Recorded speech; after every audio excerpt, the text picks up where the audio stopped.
Good day to you. Welcome to our podcast. God is speaking. Are we listening and obeying? We have a very special guest, one of the most positive people I know, one of the most connected people I know, terrific human being, Bruce Heinrich. It's so good to have you here. Wow, thank you. That's. I hope I can live up to that introduction. Yeah, so tell us a little bit about Bruce and what's going on in your life with your family and your business. Yeah, well, I'm married to my best friend, which is, we'll be celebrating our 10-year anniversary this fall. And we have a 7-year-old son, Maximus, who is, being a dad is the best thing ever. Mm-hmm. And I have a chauffeur services business called Leader Worldwide Chauffeur Services. And we're based here in Kansas City at the downtown airport. And we take care of our clients everywhere they travel around the world. That downtown airport's an interesting little story. I think a pretty famous guy once had his office down there. Yeah. Who was that guy? The Aviator, I think. The Aviator. Not DiCaprio, the real Aviator. The real Aviator. Howard Hughes. Yeah, Howard Hughes. It is an historic building, and we're on the second floor up there. I mean, it's amazing. His office, you can still go and see the wood paneling in his office, and pretty cool. It's a great place to be. Yeah. A lot of private planes coming in there. You're picking up a lot of people. I always find it interesting. You're in the front seat, they're in the back seat, right? Yeah. Who are some of the conversations you've had with folks in the back seat of the limo? Yeah, I mean, we drive everybody who's anybody. You know, they're flying in private. They use us. Any type of celebrity, business, just huge people, very famous. And they're just, do you want me to name drop? Yeah, why not? I don't just know. a handful. A guy named Jeff Bezos. Yeah, Jeff Bezos. Patrick Mahomes, Travis Kelce, Roger Goodell for Little Sports, Alex Gordon, Dayton Moore. How about some of the musicians and musical artists? We've driven a guy named Mick before in his band. Yeah, the Rolling Stones. I'm not really allowed to say, but I'm just guessing. Yeah, any rock band or any musical, person that comes in town, we usually drive them. So I get to spend a few days with Celine Dion, with Robert Plant. It's just fun. Yeah, getting to serve them. They're just regular people doing what they do best, right? So my job is just to facilitate them to where they can be at their best. And that's really fun. It's just, sometimes just like fly on the wall, don't say anything, don't do anything. You have to discern the passenger and what they need at the time. And sometimes they just want to talk and get to know me, and get to know, just Kansas City or just what have you. Yeah, it's really fun. Starstruck doesn't work too well with those folks. I was starstruck once. Yeah. This is when I was a chauffeur in Los Angeles, and I drove Jim Carrey when he was at the top of his game, and he had something amazing going on with him. I drove him to the SAG Awards, and he came out with his great story. It's too long for right here, but he came out after the awards and we were going to some after parties. He came out and was like, I can't even go in. Everybody's starstruck. They can't, I can't even talk to people. And I'm sitting in front going, I get it. Oh my God, I got Jim Carrey in back. Yeah. That's the only time. And I've played basketball with Michael Jordan.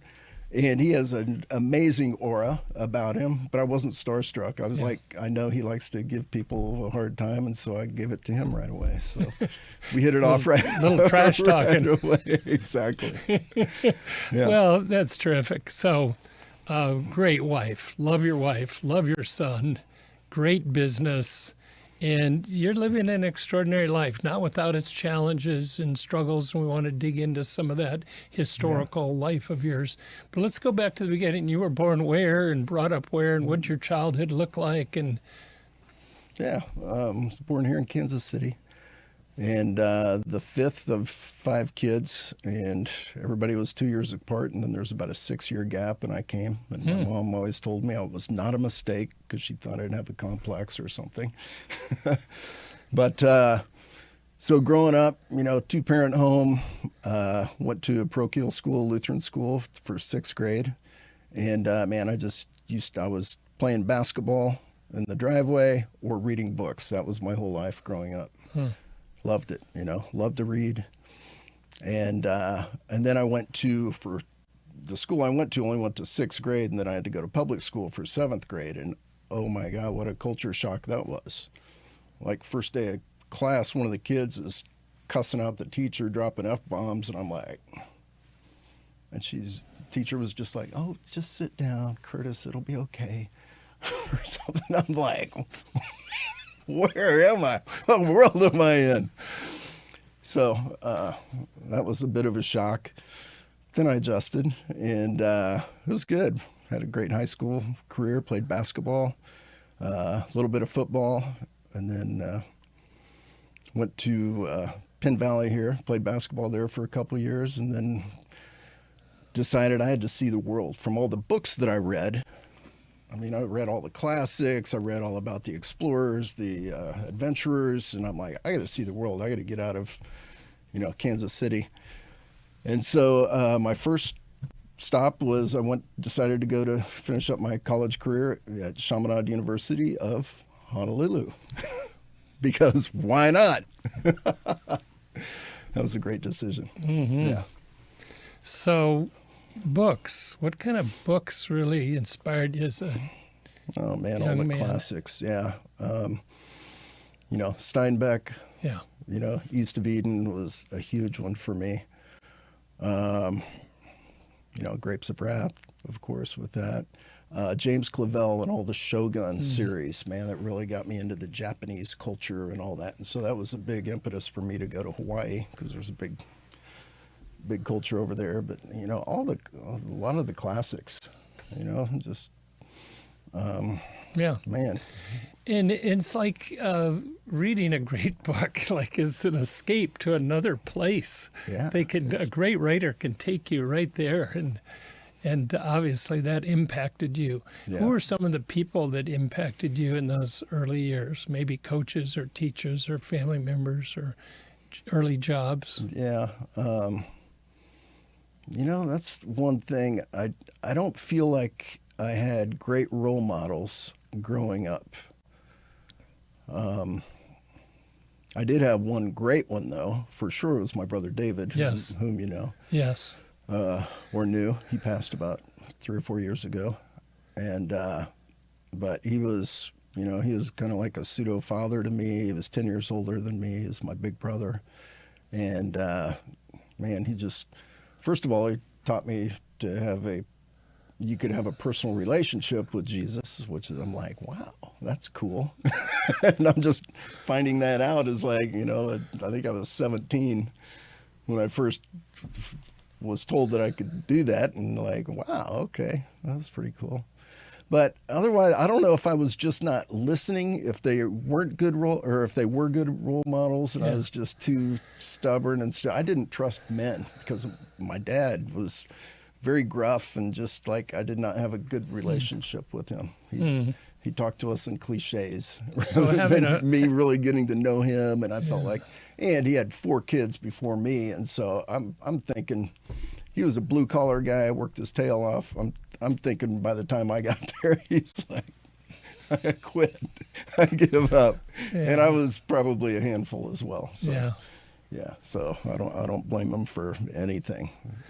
I know he did the best that he could and loved me.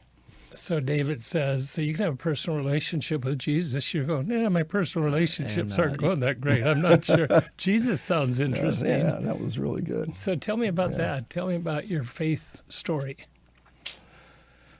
Well, growing up in a Christian school, I always kind of felt like I had a personal relationship with Jesus, in school, and then you go to public school and you're like, it's kind of in the back of your mind, but it's not like you kind of lived your own life at that point. I did. And then, when I was in into high school and then in college, where David was, I was talking to him a lot more, and got to. He was a pastor in Vineyard and with Campus Crusade for Christ, and so John Wimber, they were doing healings and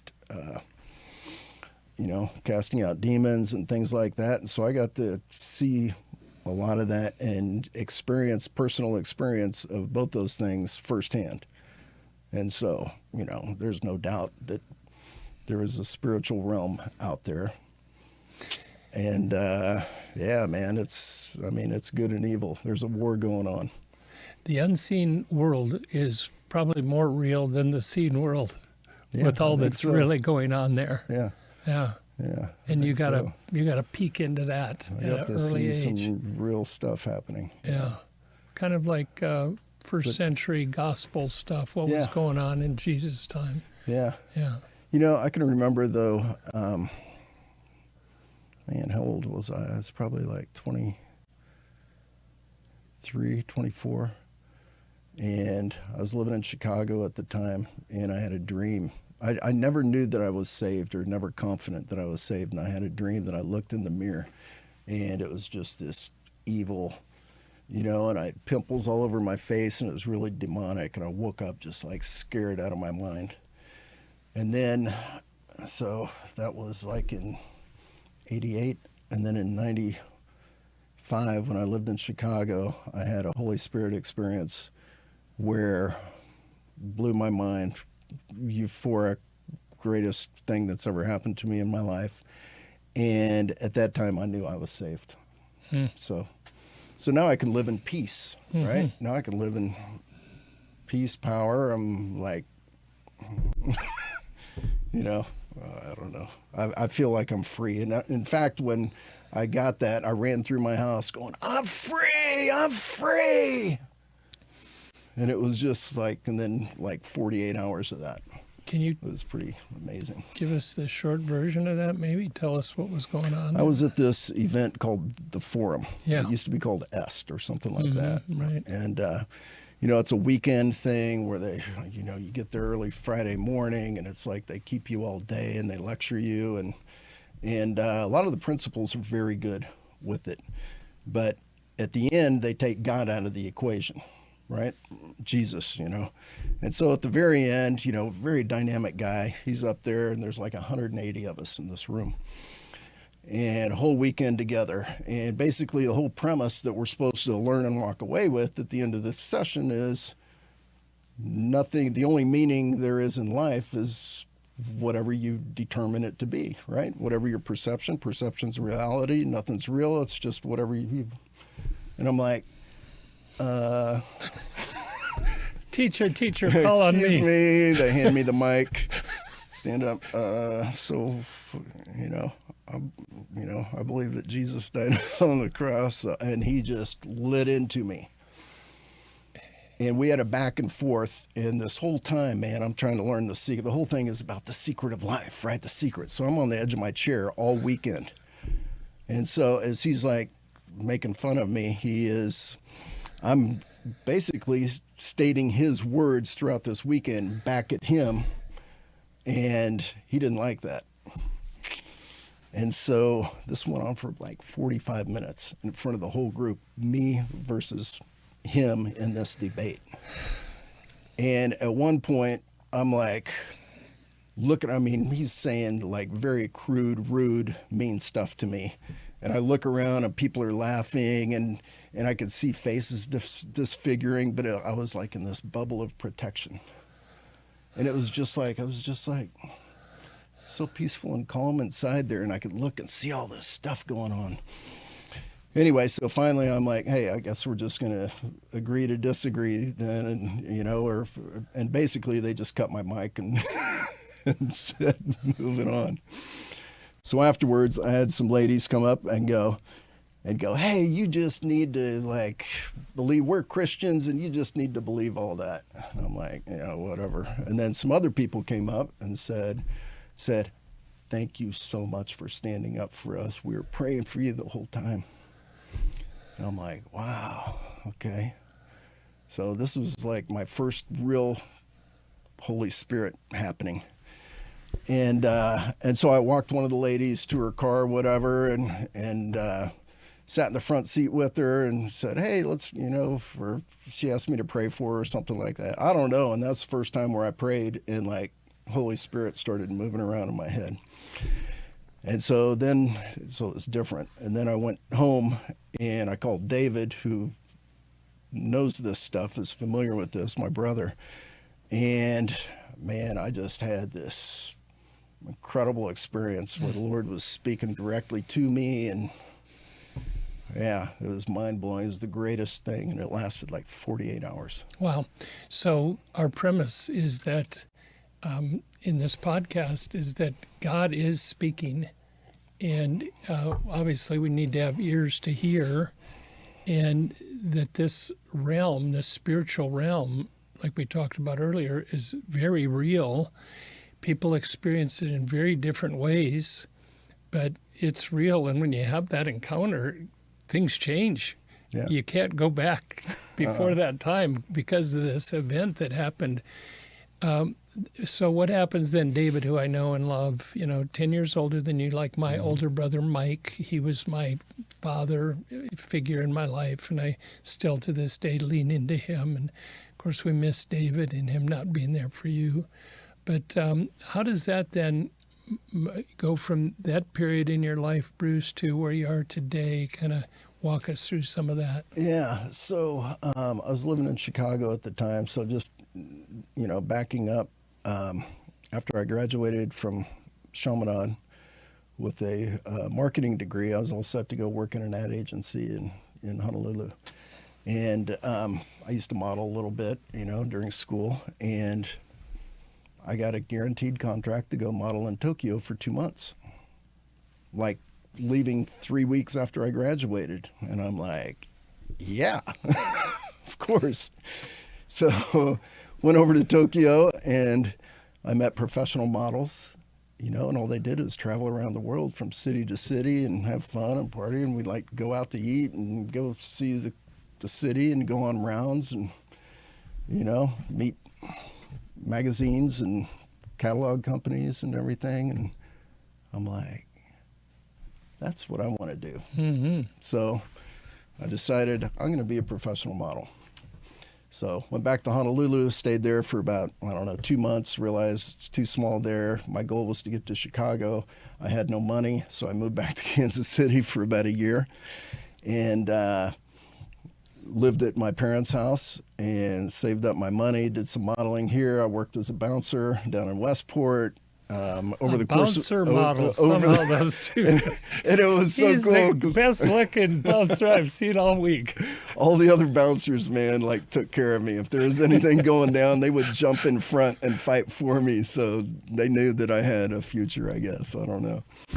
But I counted up one time, I did 70 different jobs in my life. I was trying to find out, what did God make me for, right? Mm-hmm. What's my career going to be? What do I really love? Because I knew you're supposed to love what you do. So anyway, saved up my money for about a year and then moved to Chicago. I had an agency that said, yeah, move up here, we'll represent you. Moved up there, went up, said, hey, I'm here. And they're like, oh, wow, that's too bad because we just got a guy that has your look and he has a lot more experience. And so, yeah, so good luck. Oh. I'm like, I just moved to Chicago because you told me to and you'd represent me. Yeah, we're really sorry. Oh. So, what do you do? Recalibrate. That's all you can do, right? So, I was able to get with an upstart agency. And still in Chicago? Yeah, still in Chicago. Mm-hmm. And who they happened to represent Halle Berry at the time. Mm-hmm. So that was pretty cool. She gave me a ride home one time. This is before she was a superstar.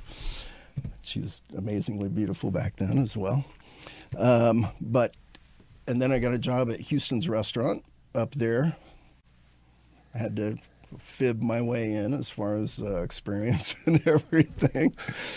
But, hey, whatever it took, I didn't have a trust fund or anybody supporting me. I had to figure it out, which is part of the fun, after the fact.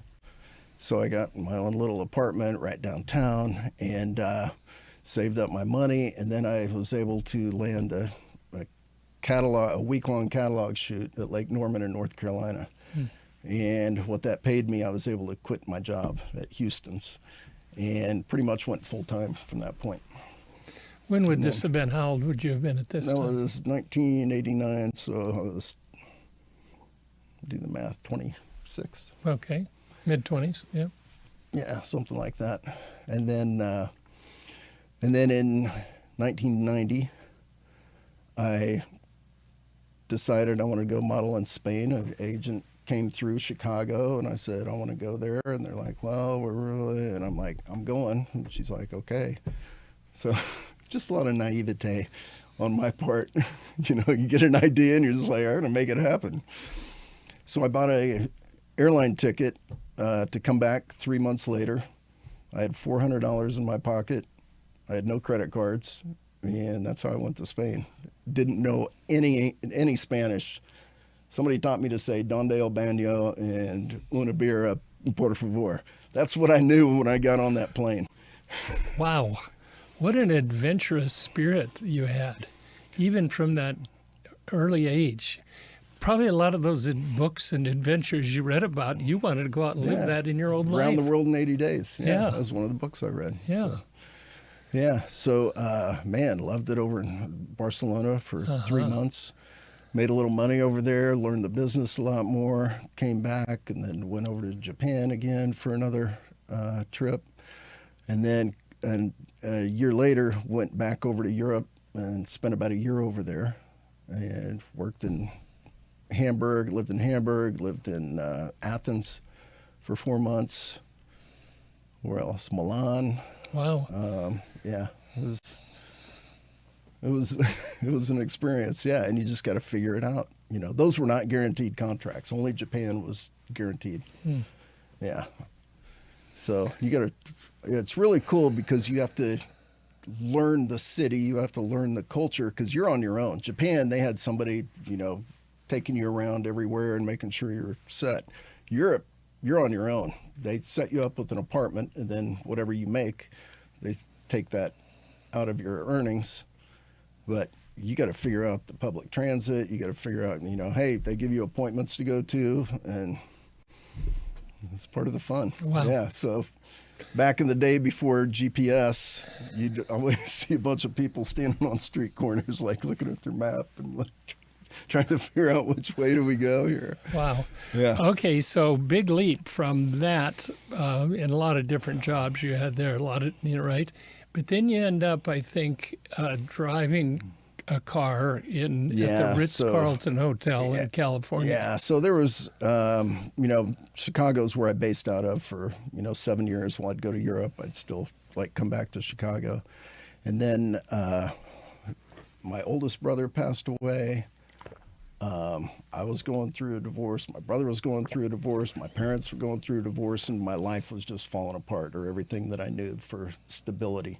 And thankfully, this is about the time that the Holy Spirit spoke to me, right? And so it was right on time. But one cold day in Chicago, I was getting burnt out on modeling. I was rebelling against, the system, the man, whatever. I let my hair grow long, and to where my clients wouldn't hire me anymore. They're like, get a haircut. And I'm like, no. So I basically ran out of money a few times in my life. But one cold day in Chicago, I'm like, hey, wait a second. I don't have to live in Chicago. What's holding me here? Nothing. Okay, let's go somewhere warm. So I just spent about a month out in San Diego, where my brother was, slowly dying, and this was in the wintertime. And so I'm like, I'm going to move. I was planning to move to Phoenix, and then I ended up deciding, no, I'm going to go to L.A. And I never, ever wanted to live in L.A., ever. I don't know. I just felt like the Lord was leading me out there. So did that, and ran out of money, no prospects, anything. I had to get a job. And so I got a job at a crummy hotel serving breakfast, making $1 or $2 tips, waking up at 4 a.m. I'm like, this is not cool. And then this girl I was dating worked at the Ritz-Carlton, and she goes, "You would be really good up there. You should try and work there." So I went up and interviewed, and they kept saying no for about 4 months, that I'd call them about every week. And finally they relented. And of course I had to cut my hair. And so that's the first day of orientation at the Ritz-Carlton Hotel in Marina del Rey, California, is literally a defining moment in my life where I took a trajectory toward my future. And my entire life, I'd been trying to make myself happy, right? Traveling, doing all these things, meeting, having a really great adventurous life, but I was never fulfilled inside. And I learned that first day of orientation that if I make others happy, that's what makes me happy. And I'm like, wow. I mean, I could feel it. This is my calling now, hospitality, guest services. I loved it. Creating an experience. The GM said, "You're going to be the reason why guests come back here. They won't even know my name. They're going to know who you are, and whether or not they choose to come stay at our hotel will be based on you." And I'm like, wow. What an empowering thought. Yeah. And I was like the bellboy. I was like nothing. I was the guy at the front of the house making $6 an hour plus tips. And I felt like I was responsible for that whole hotel. It was really cool. But I'm not really a guy that is very good at taking directions, I think. And so that lasted about 2 years of making me post up and wear white gloves. And I'm like, I can't do this. And so... But you learned. I got some. What's that? You learned the foundation that we are ladies and gentlemen serving ladies and gentlemen, and you bought into that as we've talked about. Totally. I mean, they changed our whole, lexicon and verbiage of, good morning, good afternoon, good evening, Mr. So-and-so. And it's like, that sounded so weird to me coming out of my mouth. Now it's normal. It just takes some practice and getting used to. So, yeah, that was a great experience, though. I mean, it set me on a new trajectory. And I was still doing a little modeling and, some acting and stuff. And so I made some money and was able to quit the Ritz-Carlton. And then about a year later, I ran out of money, so I had to get another job. And a friend of mine that worked at the Ritz-Carlton was working at CLS Transportation, Chauffeur Services. Top company in probably the world at that time, as far as like level of service, the clientele, drove the who's who of Hollywood, of the music industry, everything. That was just our standard, our norm. And man, I loved it. It was just so much fun. I loved driving. I loved taking care of people. It was the perfect thing. And I'm like, okay, I love doing this. And then some of my passengers kept asking me, "Hey, when are you going to start your own company?" And I'm like, man, that didn't even cross my mind. And then people kept asking me that. And I'm like, oh, okay. Okay, I guess I'd consider it, but I don't know anything about business or, any of this. And then one day I saw my trip sheet and I saw how much the owner was making and I saw how much I was making out there, busting my tail out there driving. And I'm like, I'm on the wrong side of this equation. I need to open up my own company. And so a friend of mine back here in Kansas City ended up buying a limo for his clients. He owned a trucking company.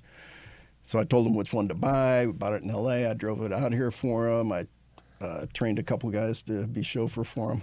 And so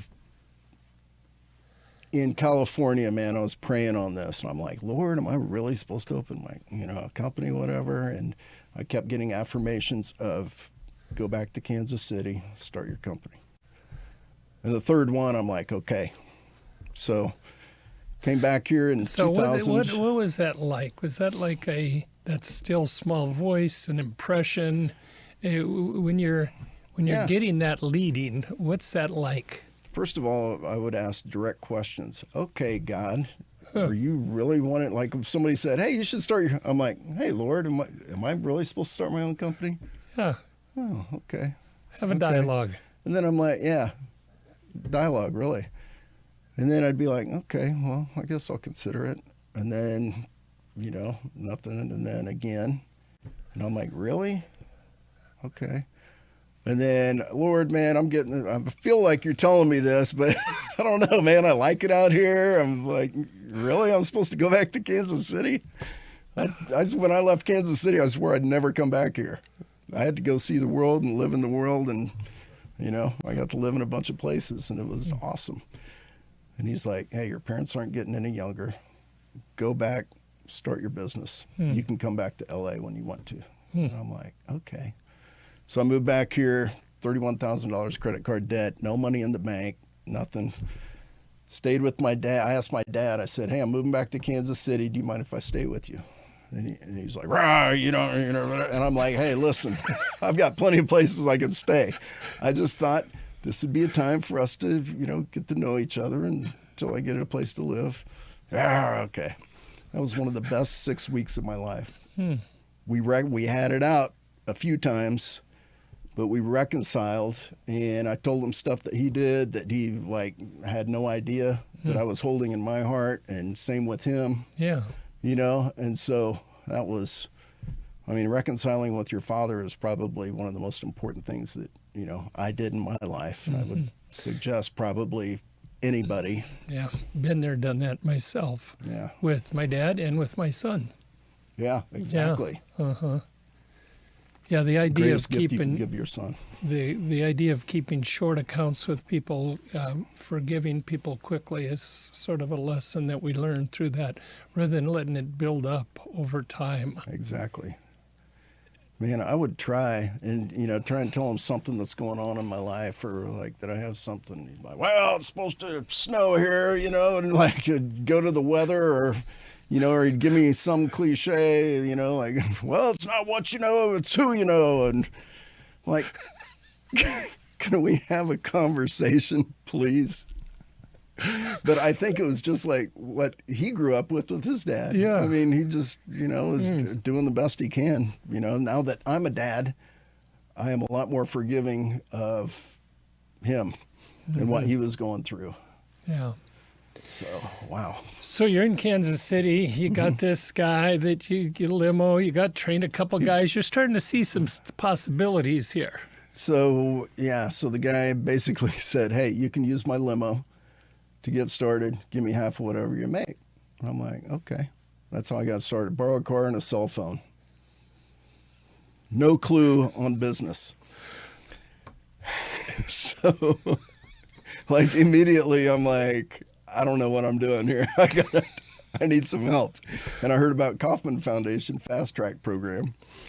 Somehow saw a brochure or something, and I missed the deadline to register or whatever. And I just happened to had met Danny O'Neill previously, and I saw he was on the board of directors or something for it. And so I called him up. I'm like, hey, I met you a few weeks ago, but here's what I'm trying to do. And he got me in that class. Got me a scholarship as well. Didn't have any money, right? And so they helped me put together a business plan. Danny, the founder of the Roastery, the coffee company here, just a bigger than life entrepreneur that was really a huge heart. Yeah. Yeah, love that guy. Yeah. Yeah, so he got me in there. I learned business principles, learned how to put a business plan together, and then I started immediately. I started going to the National Limousine Association shows, and I had a great mentor there, Tom Mazza, who's passed away. Probably 12 years ago. Great, amazing guy. But he's the one who really got me hey, this can be a career for you. This can be a legit business for you. So this is kind of funny. So when I first started getting into the limousine business, I talked to my brother David, and I'm like, man, the limo business is not known for its honesty or transparency, or, it's a bunch of, bunch of guys with bunch of guys that car and a phone. Bunch of satin jackets, gold medallions, and chest hair. And I'm like, I'm not really into this. That's not really me. And David gave me some really great advice. He goes, do you think the CEO of Charmin is into toilet paper. Do you think that's what he's about? I'm like, no, he's about running a business. Exactly. Go run your business, be the differentiator. If they're really like that, you will stand out right away. So that helped change my perspective. And you stood out right away already at the Ritz-Carlton when people are saying start your own business. You kind of had to know at that time that you were a cut above with your service and your mindset and the way you would treat people. Yeah. And so now here you are in Kansas City. You're not just a doer, a worker. Now you want to lead and manage a business. Yeah. Yeah, that was my dream. I wanted to be an influencer in Kansas City, or just like, help elevate the city. Yeah. In high school, my dad was blue collar. I just thought the whole time I'm going to be a blue collar worker. And so I was doing blue collar jobs and I hated it. And I'm just like, kind of, that's my role in life or whatever. And so it was actually going to Hawaii, seeing a whole nother world, and then, traveling, and then working at the Ritz-Carlton of like, wow, I actually have a skill. I can bring value to an industry that I enjoy, and it's not hard labor, and I seem to be good at it, and I love it. So yeah, praise God, from whom all blessings flow, that I found it. Yeah. Otherwise, I'd be miserable. So I want to back up a little bit. So you went through so much adversity. I mean, I wasn't keeping track how many times you were broke. Yeah. A bunch. Making money was never like your thing. That wasn't my thing. Experiencing the world, that was my thing. But still, you went through, in experiencing the world, you went through a lot of adversity. Let's just say it that way. Yeah. How did you overcome that great body of adversities that you faced? What was your mindset? What was your faith set? What was your... Yeah, that's a good question. So looking back on it now, I think a big part of it was, my naivete, of just, hey, everything's going to work out. I don't know. I didn't have anything to lose, really. I think one of the saving graces, I brought this, was, whoops, where is it? Oh man, I left it out on the thing. But my mom gave me a Bible with my name on it for my high school graduation. And I took that with me everywhere. To Hawaii, to Japan, all over Europe, and it's a big, thick, heavy one. Mm-hmm. And man, I took that with me, and I would read, Proverbs was my big thing of, wisdom. Seek wisdom with all you have, and, in your right hand is long life, and in the left hand is riches and honor, and you'll have a peaceful, blessed life. And that's what I wanted. And so, I didn't live all that out, but I did, the best I could at the time. And I think the Lord kind of rewarded me for that. I think he kept me out of so much trouble. Wow. Yeah. Okay. So your faith, you leaned in your faith, you leaned into the book of Proverbs, you leaned into life and realized that nothing's easy. It takes work, it takes perseverance, it takes serving others. And then you started learning, we've talked about this often, the more you give, the more you receive.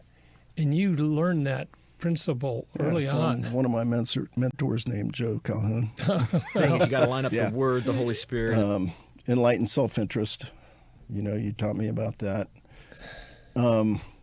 Just one other book that I read was M. Scott Peck, The Road Less Traveled. Yes. First sentence in the book, life is difficult. And so if you start out with that perspective, then it's like, well, of course it's difficult. Yeah, okay, you just got to figure it out. As opposed to life, life is supposed to be fair. And then when you're getting screwed all the time, you're like... So anyway, I think just knowing, that it kind of frees you up. Yeah. But enlightened self-interest is doing the right thing, for one, because it's the right thing, but ultimately you're blessed by that. And it's like, oh, wow, that's It's not selfish to do that. Oh, give to charity, and put your name on it, and then it's selfish. No, it's not necessarily. Yeah. It's just like, hey, you're going to be blessed by that. Yeah, that was, I think, our first podcast with Jim Waggy. His dad, I asked his dad, who owned many successful McDonald's, so how do you get these 16-year-old kids to work with you so professionally? He says, I teach them enlightened self-interest. And you embrace that fully. Yeah. The better you treat the world, the better the world's going to treat you. The better you treat people, the better they're going to treat you in general terms. Yeah. So what does your business look like today? And thank you, by the way, for digging in there and sharing all that with us. I'm a pretty private person, so. It's no longer private. That's a tribute to you. Yeah. So now your business looks like, I imagine you have more than a car and a cell phone. What's your business look like today? It's so funny. I can remember just stressing out, man, when I had to buy my second car. I'm like, how am I going to do that? How am I going to pay for this? Like, how am I going to do? I got to hire somebody to do this. Yeah. And stressing out. And then I'm just like, I just got to do it. And then my third car, same thing. And then after a while, it's kind of like, God leads you in what you can handle, right? If I would have started out, like right now we have like 30 some cars and do worldwide service. So it's a lot different. So I'll buy I'll buy 5 cars at a time now. You have 30 vehicles. Yeah, about 35 now. And in Omaha as well. We just acquired a company in Omaha. Yeah. So, yeah. And then we have like well over 50 employees. So, I forgot your question. Yeah. I forgot the question too. So I'm curious, is there something else that I should have asked you that you'd like to share with the listeners?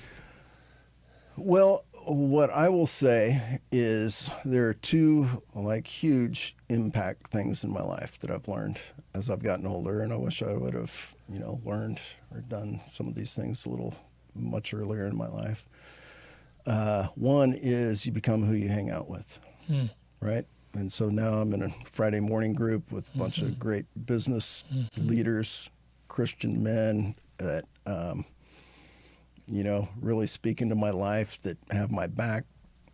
It's amazing. I don't know. As I've told you and them many times, I would probably be in prison or dead without them. And not that I'm a bad guy, Everybody thinks they're a good guy, right? Yeah. But it's not like I'm doing a bunch of illegal things. It's just like I can see where, I could have made bad decisions along the way. And every decision you make takes you either toward God or away from God, and toward your best life or away from your best life. And so thankful for the group of men that I have as mentors.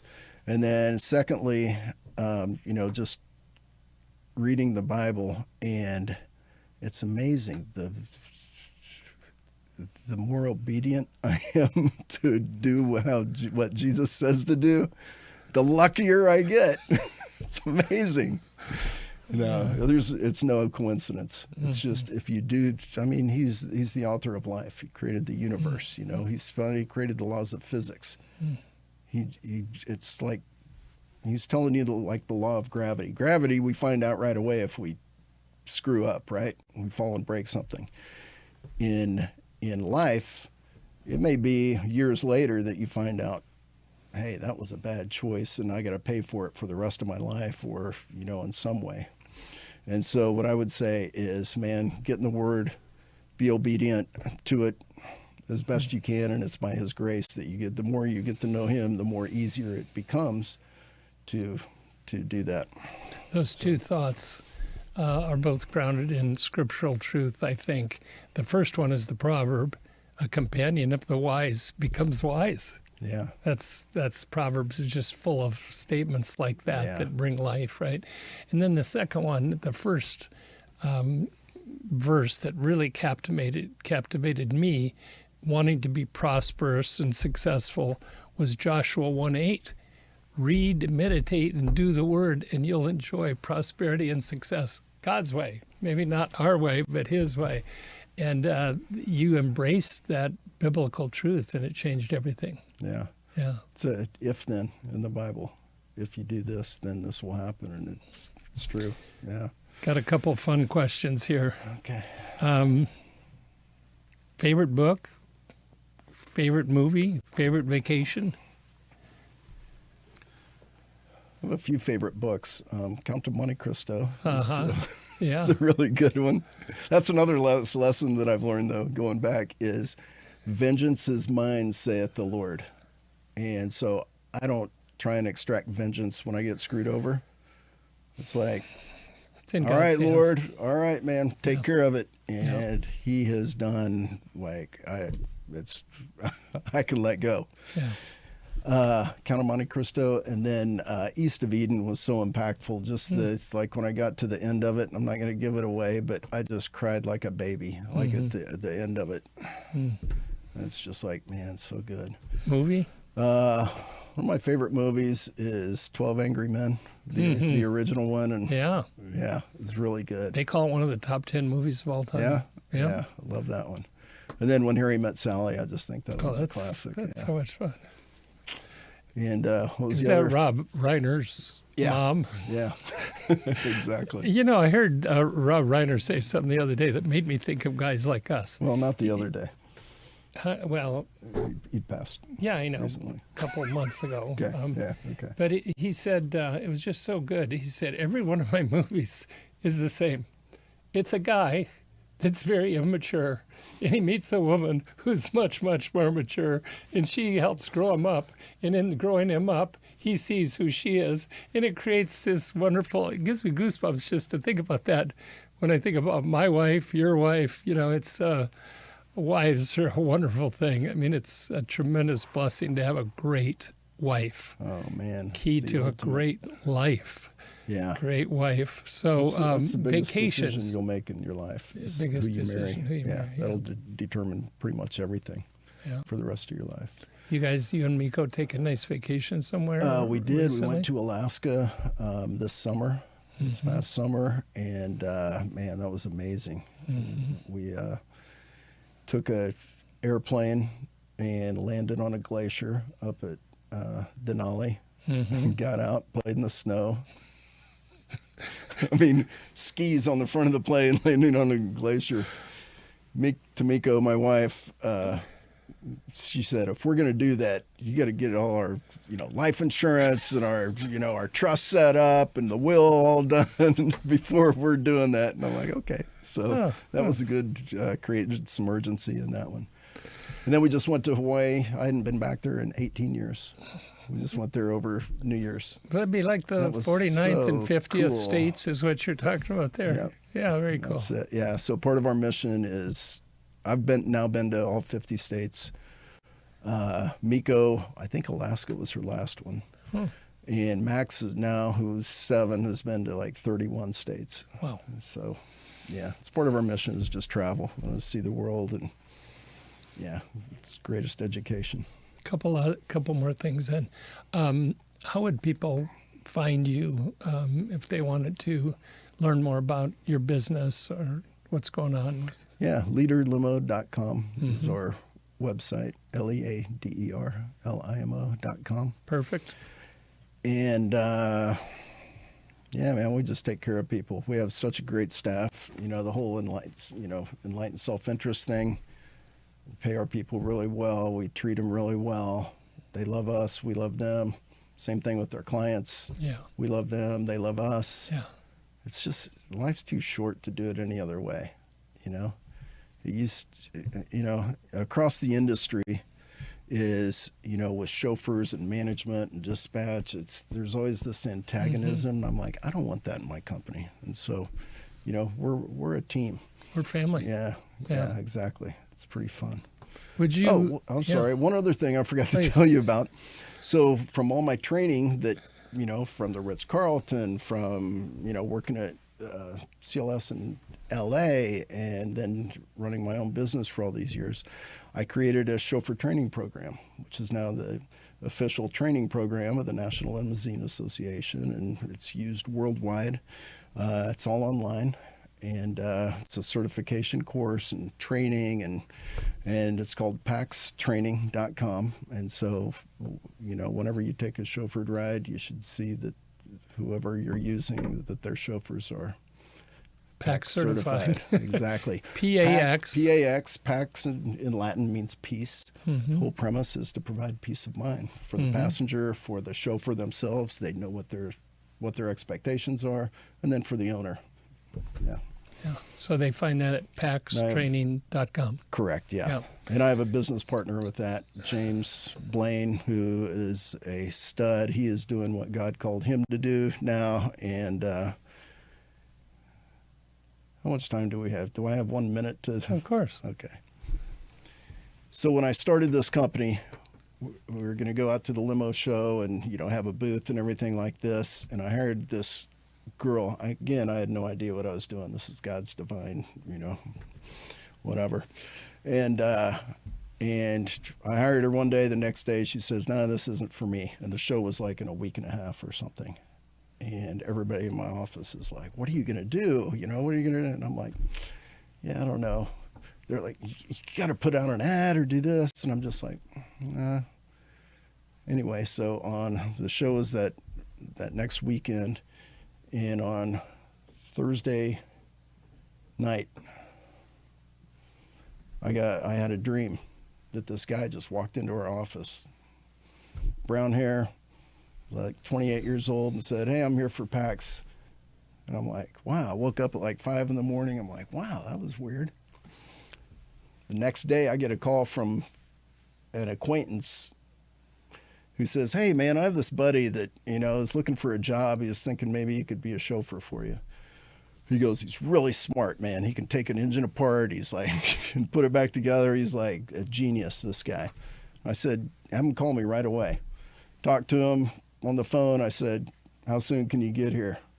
He's there within an hour. Guy walks in.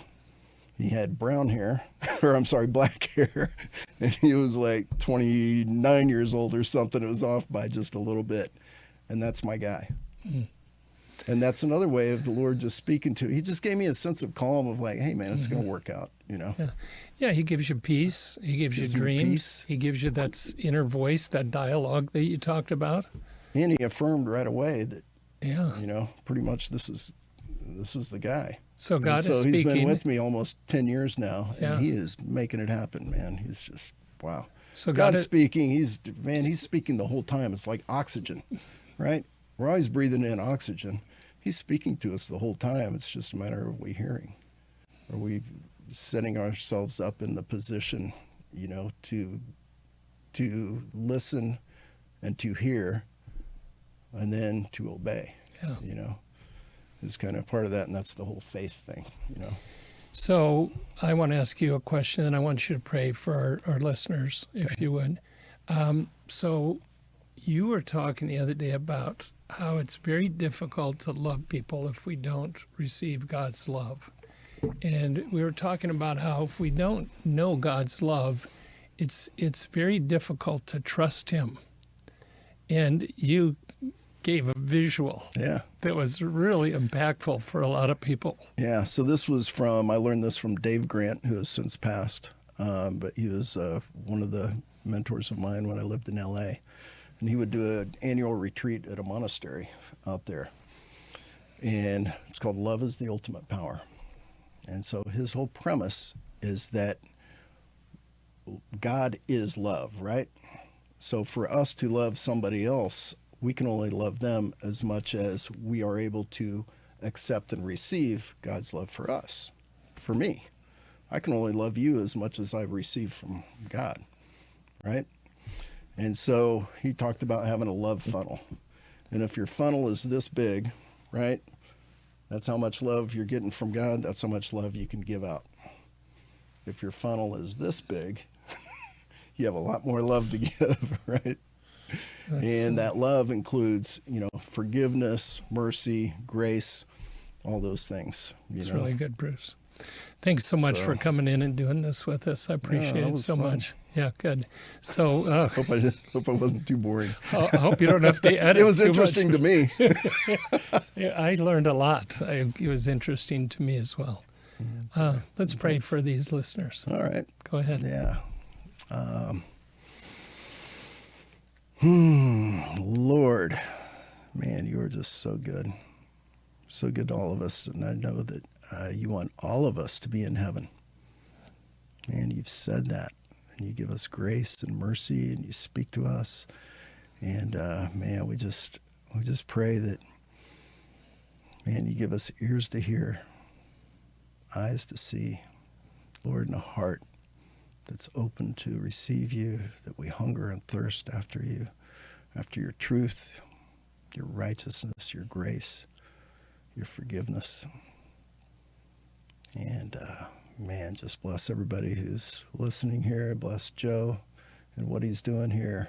And man, we just give you thanks. Amen. Amen. Hey, I want to say one more thing. Sure. I saw this little thing up in my son's school. It said, Satan knows your name and calls you by your sin. God knows your sin and calls you by your name. He's always there, man. He's running after us all the time. We just need to receive him. Let it be so. Amen. Thanks again, Bruce. Yeah, thank you, Joe.